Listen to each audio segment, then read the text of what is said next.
Months after being battered by the pandemic, China has now faced another massive issue, and that is torrential rains. China is now battling some of the worst floods in decades. Vast swaths of China have been inundated along the Yangtze River, destroying homes and impacting the livelihoods of millions of people.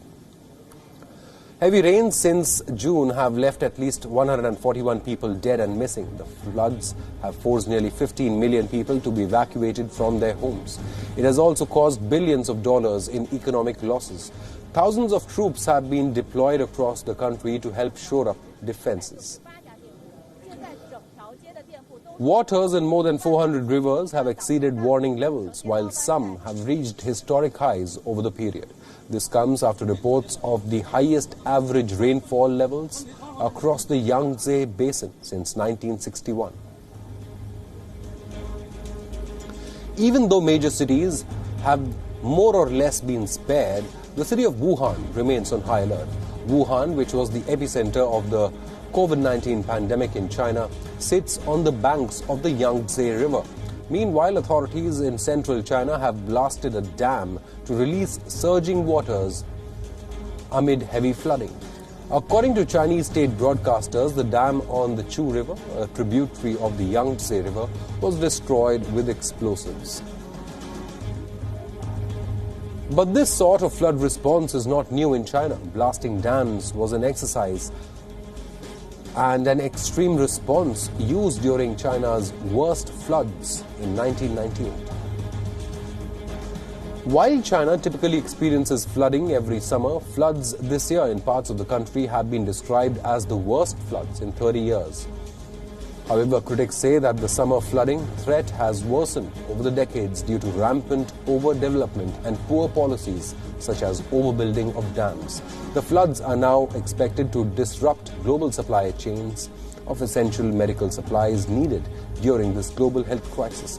It could also derail the strong bounce back that the Chinese economy has experienced since the pandemic.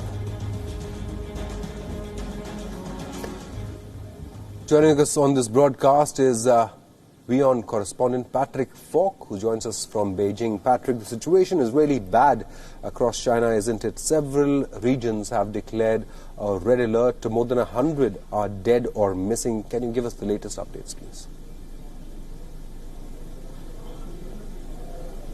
Yeah, that's right. It's a really serious situation. And just to give you some perspective, 443 of China's rivers nationwide have been flooded, including 33 at record levels. They are swelling to record levels. So it is, as I say, a serious situation. It's been described as perilous. You mentioned earlier that heavy rains are not unusual around this time of the year, but it has been particularly bad this year. A couple of million people have been displaced already. Around 150 are dead, according to official figures, and people are saying that this is the worst they've seen in decades. Just to give you an idea, in 1998, the last time China experienced these sorts of water levels and this sort of flooding, around 3,000 people died then. So there is potential for things to get worse, certainly, and they are expecting a water crest to be filled again tomorrow. So there's more water on the way, as far as we understand. Interestingly, that point you made about the dam blasting in Anhui province, that's a technique that they used back in 1998 to try and control the swelling. So the idea is that the water gets channeled into pools and low-lying areas, and that stops the water kind of shifting uncontrollably if the swelling does get out of control. But certainly one would hope that authorities are doing everything they can to manage the situation. As far as we understand, military personnel and other authorities are trying to make sure that embankments are being reinforced with rocks and sandbags and so forth. But it does seem as though the worst is yet to come. Right, Patrick, were there also, there were also reports of some concerns over the Three Gorges dam in China. Could you give us more details on that? But, these floods in China, the impact of these floods in China this year especially will be felt not just in China but several other nations because because of the supply chains which have been disrupted, especially given that the world is battling the COVID-19 pandemic. China does produce a lot of equipment, especially the personal protective equipment, and supply chains will be impacted as well.